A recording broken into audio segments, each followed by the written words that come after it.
Welcome everyone to another edition of MoyaTalks. This is the third installment of Women History series, and we are honored to have Mavis Gragg. Thank you, Mavis. Thank you. Mrs. Gragg is a seasoned attorney and conservation professional with nearly 2 decades of experience in real estate, conflict resolution, estate planning, and probate. Thank you for accepting the invitation. Yeah. So, Rodrigo, if I may, I'd like to do a brief presentation that talks about a particular issue I work on as it relates to family real estate ownership, and then we can have a conversation. That would be great. Awesome. Go ahead. Thank you. All right, so thank you everyone. Thank you Moya Designs for inviting me. I was very excited to get the invitation. I'm very interested in design and architecture, and in particular how communities evolve through design. But I am the CEO and co-founder of HeirShare. I also am the director of a forestry program for African American family forest owners at the American Forest Foundation.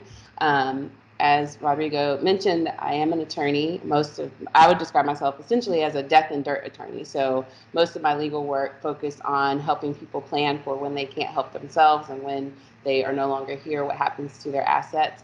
And in particular, I also work with families who have retained real estate as an intergenerational asset, helping them plan for succession of ownership and also helping them resolve issues that make their real estate ownership at risk for loss. And it's my understanding that you all have already had a conversation with a community member who talked about the land loss within the African American community. So I'll touch on that a little bit, but then also talk about one specific challenge that has contributed to that loss. So generally speaking, the real estate ownership in the African American community has been over a very short period of time, not that much, over 100 years, if you think about how old our country is. And that's because most African Americans were not able to own real estate from a legal perspective until slavery ended. But between 1865 and when slavery ended and 1920, the African American community accumulated a very significant amount of real estate, close to 20 million acres of land. And during a very violent chapter in our country, thinking about the Jim Crow era that followed emancipation, our legal system, our country in general was still very violent as it related to African Americans and others, and that includes with real estate.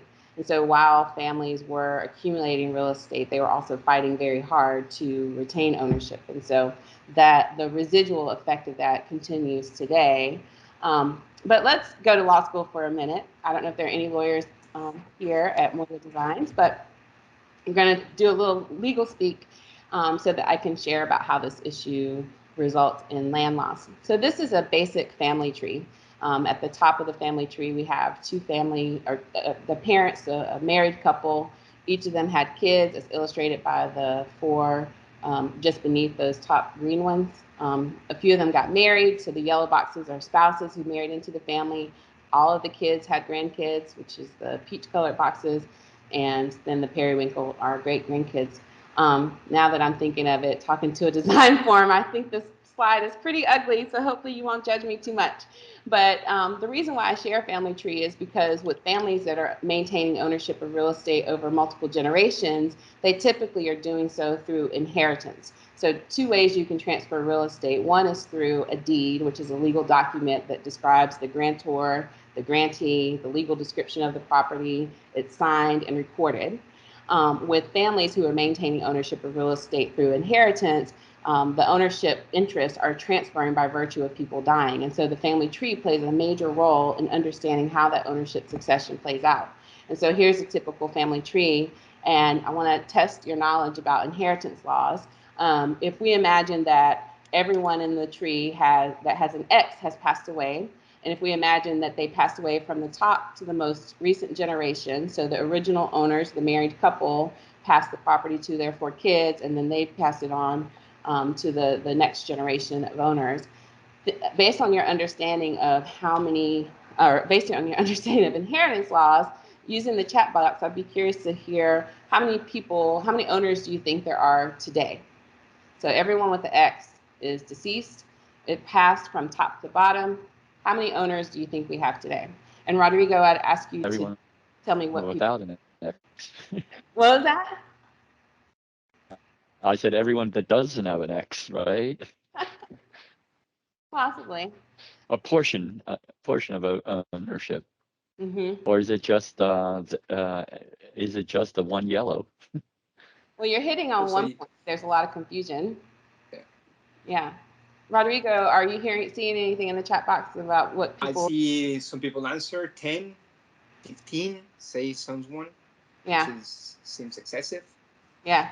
Well, if you imagine that all of us on this call were one huge family with a piece of property, you're illustrating some of the challenges that these families face. We have different opinions about who is entitled to ownership of the property. Now, I based my interpretation on the state of North Carolina's inheritance laws. And in North Carolina, there would be 16 owners. So we went from 2 owners to 1 owner to 4, and now eventually we have 16 owners. And that's significant because the legal structure, here are the intestate succession laws in North Carolina. So that's the set of laws that apply when people do not have a will. Many folks will say they do not have an estate plan. Most Americans do not. My view is that we all have an estate plan. You either work with an attorney and have some documents drafted, or you simply let tell you who gets your stuff. So this is intestate succession in North Carolina. But the legal structure of heirs property is unique. Everyone is becoming owners for the most part through inheritance. They own the property as tenants in common, which I'm guessing, given the area of work that you all do, you're familiar with the different bundles of rights that property owners have. Tenants in common is a very specific bundle of rights. It requires unanimous decision making for all legal decisions. It requires or it provides each owner the right to transfer their share to whomever they want. And that's one key aspect that leads to land loss, and I'll tell you why.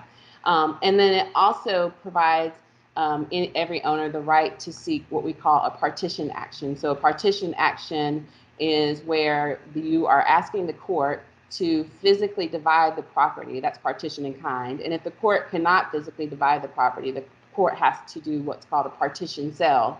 And in most states, until recently, a partition sale was done at auction. And auction sales of real estate typically do not yield the market value of the property. So if we think about family property that's owned in this way, where you're required to make unanimous decisions and where any of the family members can transfer their share while they're alive to whomever they want, this form of ownership of real estate becomes very susceptible to predatory behavior. And so many people use the coast of South Carolina, the Gullah Geechee corridor, which spans from the very southern part of North Carolina to the northern part of Georgia, as an area where we've seen significant land loss because of this particular issue. So if you've ever been to the Gullah Islands, so Edisto, Hilton Head, St. Helena's, a lot of that property after slavery was owned by African-American families, formerly enslaved people. And at that time, maintaining ownership through inheritance was actually a way to legally protect themselves, because if they were to, for example, have wills and administer their estates in the local court system, it could actually raise visibility about this property being owned by African Americans. And then what we saw in the mid 1990s is developers growing interest in the coastal area of South Carolina and using this ability to purchase an individual share, and then using that right, regardless of the size of the share, to then seek a partition sale through the court system to usurp family real estate ownership. And it's happened in, where we see a lot of this happening is market perspective. Rodrigo, I just want to check in, is there a sound issue? We lost you for 5 seconds, but the rest was perfect. Okay, thank you. So that the legal structure of heirs property necessarily creates challenges. Another challenge that owners experience is that they have difficulty proving ownership because the ownership is passing by virtue of people dying. And so the title search for heirs property is not your typical title search. And I'll show a little bit more about how that works.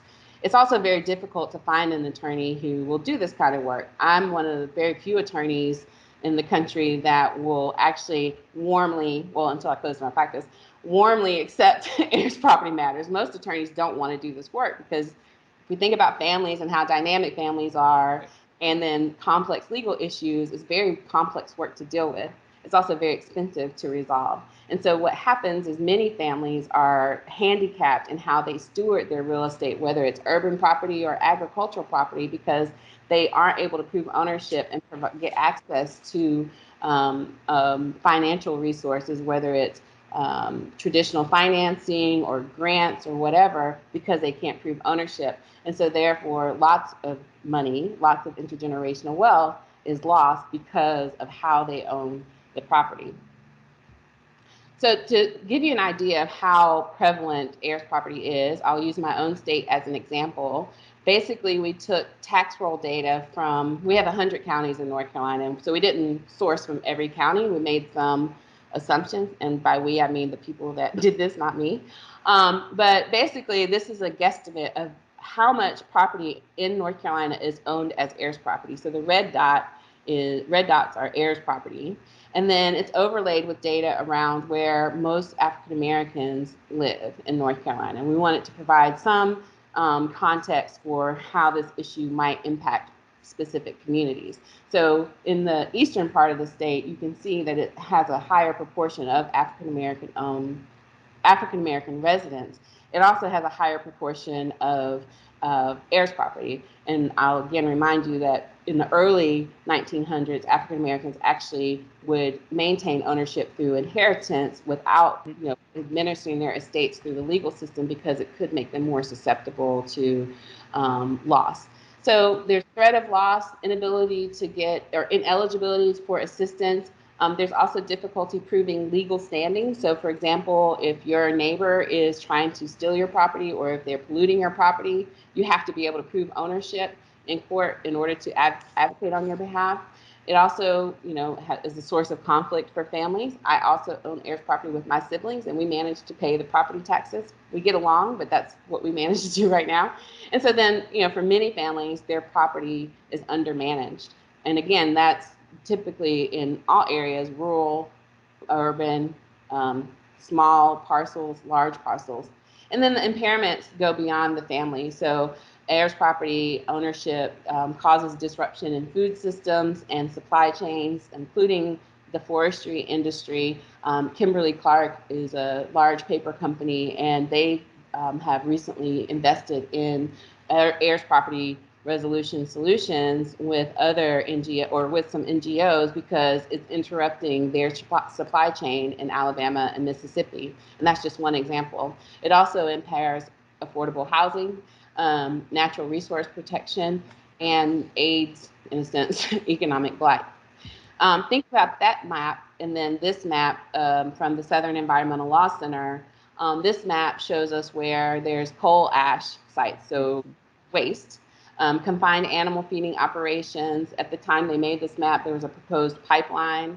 And then there's Enviva plants. So Enviva makes wood pellets. Wood pellets are highly consumed in the European Union as a renewable energy source. I use air quotes there.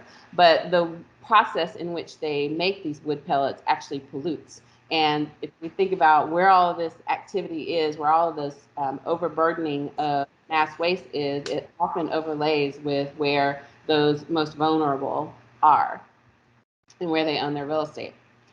Going back to this notion of how we clear title and confirm ownership, I'll just show this briefly, but the title clearing process for heirs property is very complex. And typically I would be trying to confirm or trace ownership from the early 1900s to the present day. And so it's complicated. There's I have to create a paper trail. I have to do math, and I'm not good at math. I have to source documents from multiple jurisdictions and then work with multiple families or family members to build out this family tree. So there are incentives to addressing issues like heirs property. Resiliency, I think, is the biggest thing, and that's not just resiliency for the actual family, but it's resiliency for the whole community. There's, of course, agricultural and environmental stewardship opportunities that can be bettered if we address heirs property issues. And then, of course, intergenerational wealth and legal standing.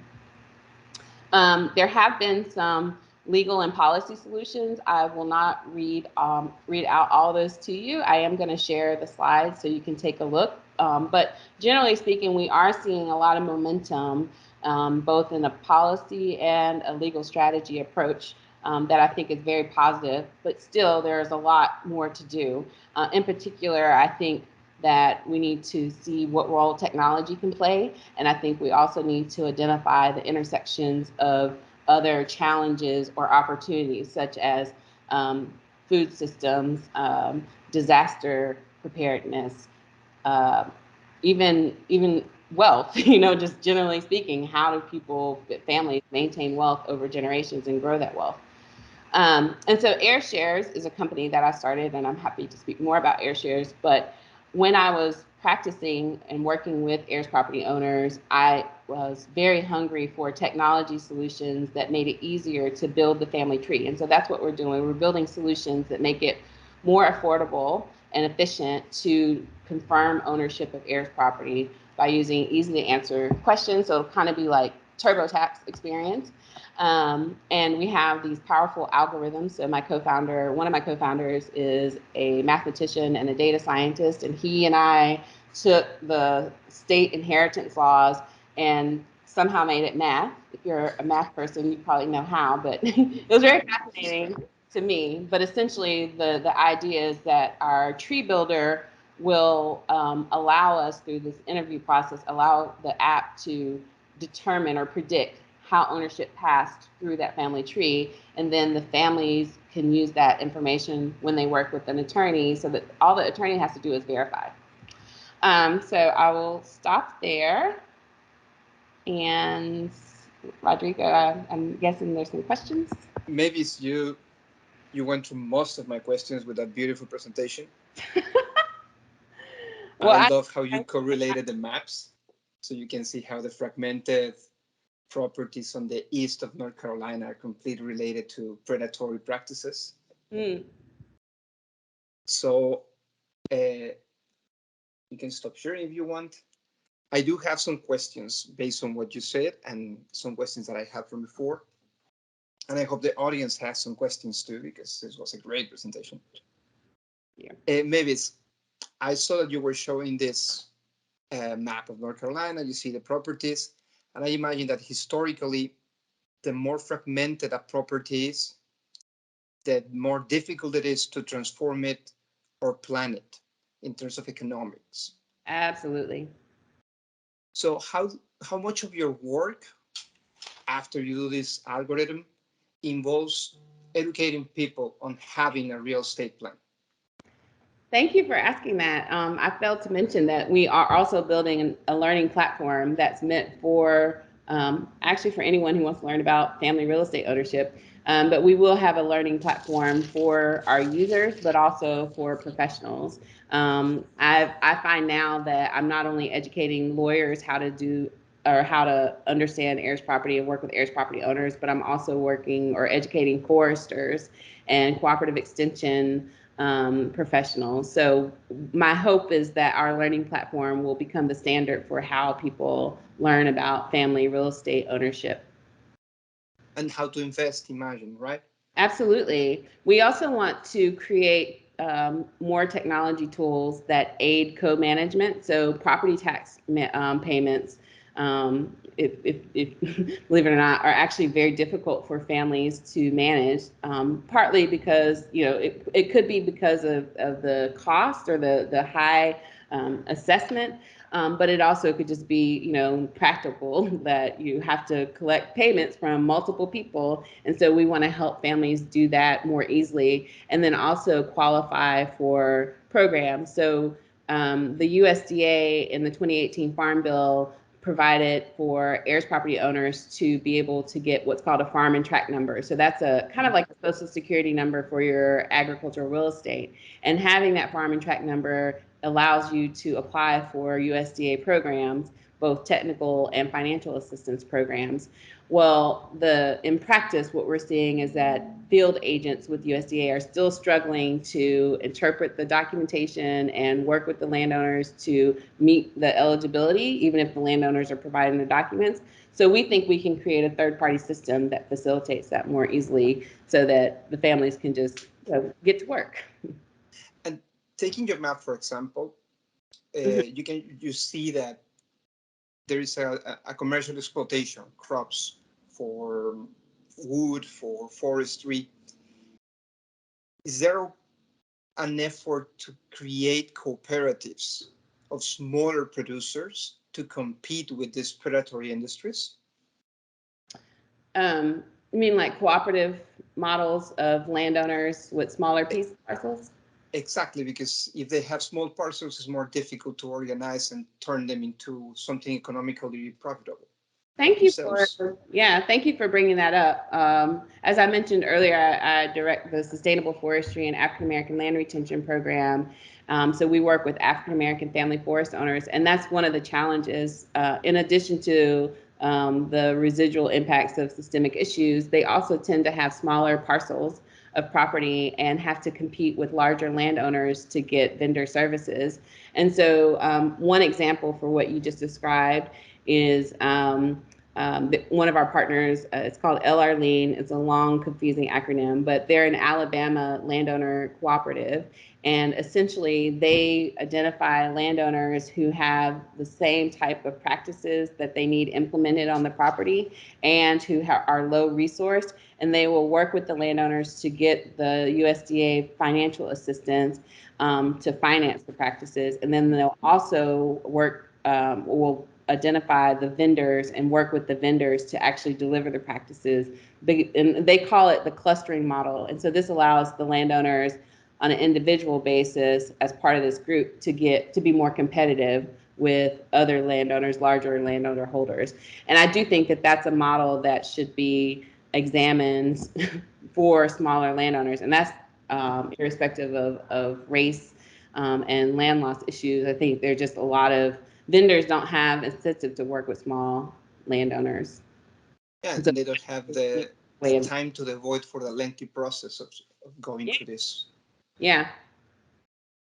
The map shows, obviously, the race component of it. But I wanted to ask you about the gender component of this. Is it compound? Do you have data on women owners or certain historical trends that make women either more vulnerable or more aching to have a real estate plane? Yeah. Well, this may sound shady, but I'm kind of excited about the fact that we are now seeing more women take leadership of their family property. And I mean, I'm a woman, so maybe I'm biased, but at least what I've experienced, at least with the legal stuff, it's often led by women. What's interesting, though, is that the families will frame the history of ownership through the context of a male figure, but there's always a woman involved. And men die earlier than women statistically. And so what we're seeing as far as trends is that there are now more women leading the stewardship and the legal problem solving. And I think that's a positive, as biased as it may be. I just think we're thorough. So, and then we're also seeing more intentional outreach and education efforts centered around women, but also around minority owners, new ag owners. And so I think that's a positive too, because I would say historically the outreach and education, even the technical and financial assistance has been geared towards men, and in particular, white men. And I imagine, like looking back into the violence itself of slavery, that women were crucial in the inherit of properties, because in many instances, the story is that a white owner had a family with a black slave and inherited the land to them when they died, a woman figure. So I imagine that's an important component, historically speaking. Yeah. Yeah. I will say when I was doing the title searches using the family tree, it was really fascinating to learn the stories about how the families became owners of their property. Because I think it's a helpful reminder of how hard it was back in the day. I mean, it was essentially an act of defiance to own real estate in America. And so, it's 2021 now. Yeah, it's hard, but you can certainly improve upon what was happening in the past. Maybe I have a lot of questions, but I'm going to open the floor for the staff to ask questions. Awesome. People, go ahead.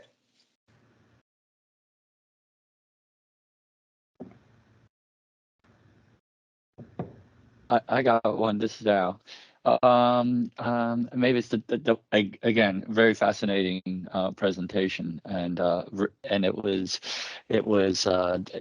perfectly dumbed down for me to kind of see. Oh my gosh, I could see how it could be family feuds with 16 on your one diagram, 16 different owners, but looking at it as an architect, I mean, I love the fact that you're doing forestry conservation and all that, but I also see that competition internally in the family with 16 different owners.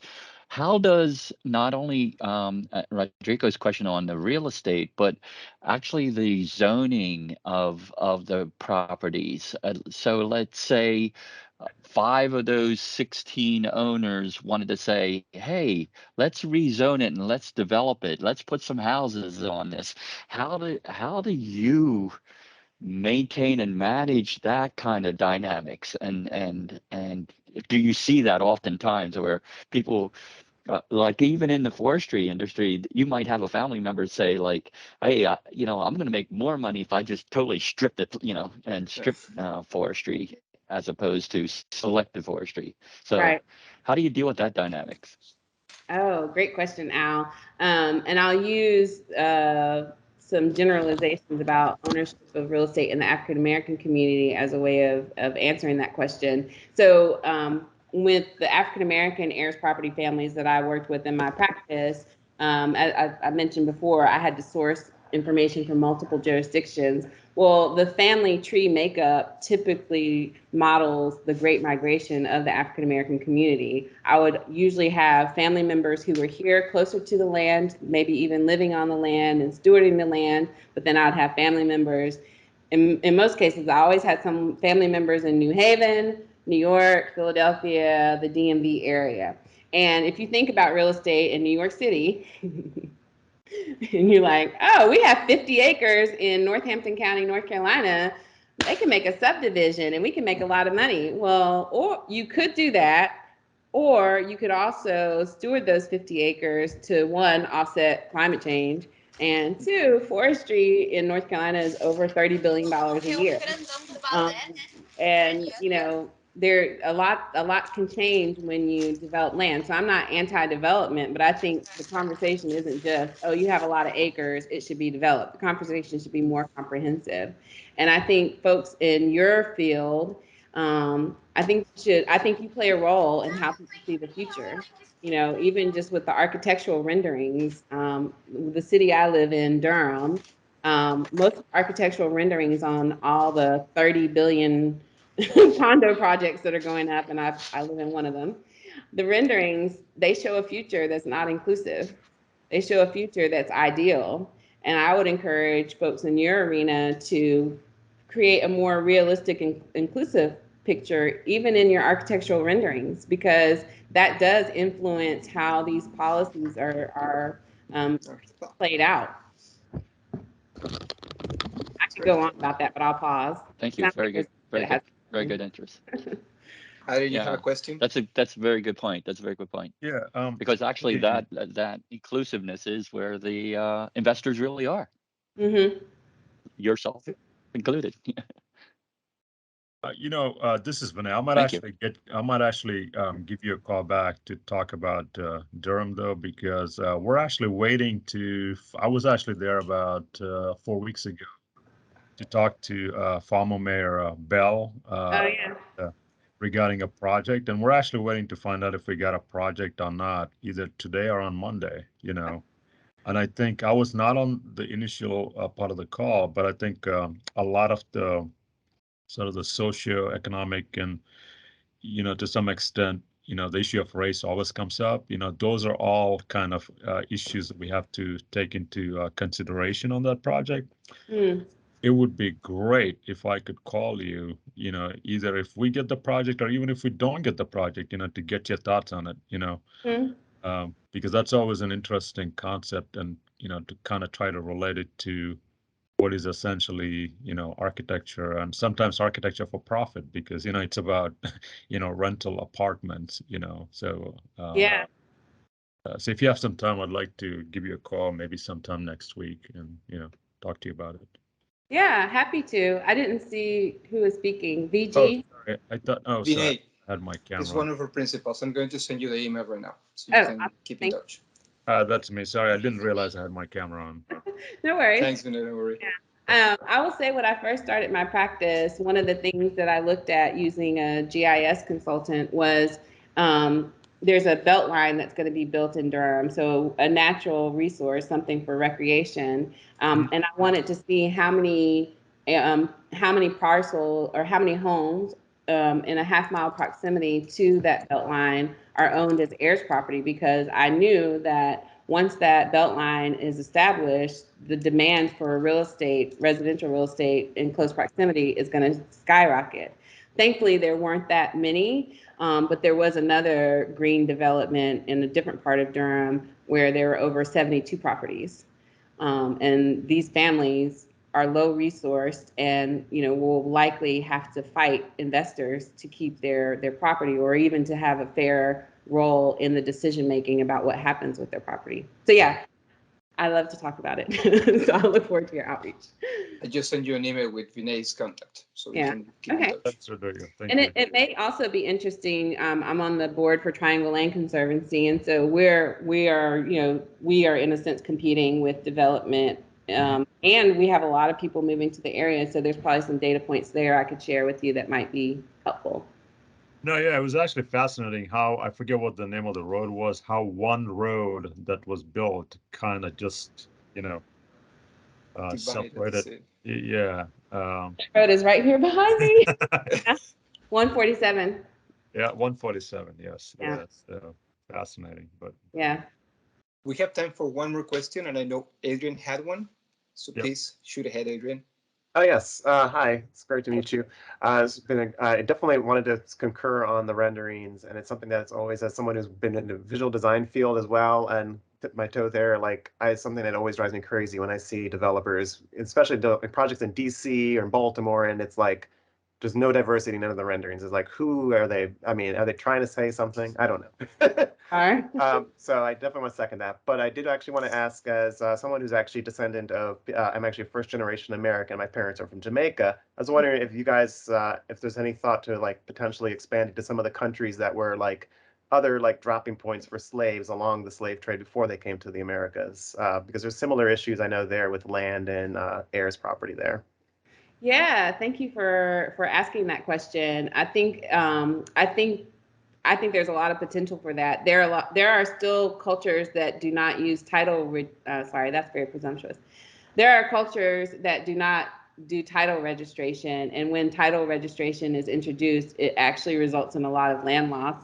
And so I do think our application could support families tracing ownership, so that should there be a shift to title registration, they have some form of documentation. And then I would hope also on the co-management. I don't know, I know the law in Jamaica is very similar to the law in England, right? Yeah. Customs. So I don't know how it functions. But I will say, when I looked at we want to include the U.S. Virgin Islands and Puerto Rico in our U.S. HeirShares, and it's so amazing how different it is. So I could see that happening on a large scale, when we're a huge company. But thank you for bringing that up. No problem. Thank you. Mavis, this has been not only a great conversation, but I love how the team participated. We really appreciate your time and all the information you shared with us. Thank you. And hopefully we can stay in touch. Yes, we can. Thank you so much. Thank you. Take Thanks, care. everybody. Have a great for another weekend. talk. Hope you enjoyed. Bye. Take care. Thank you very much. Bye.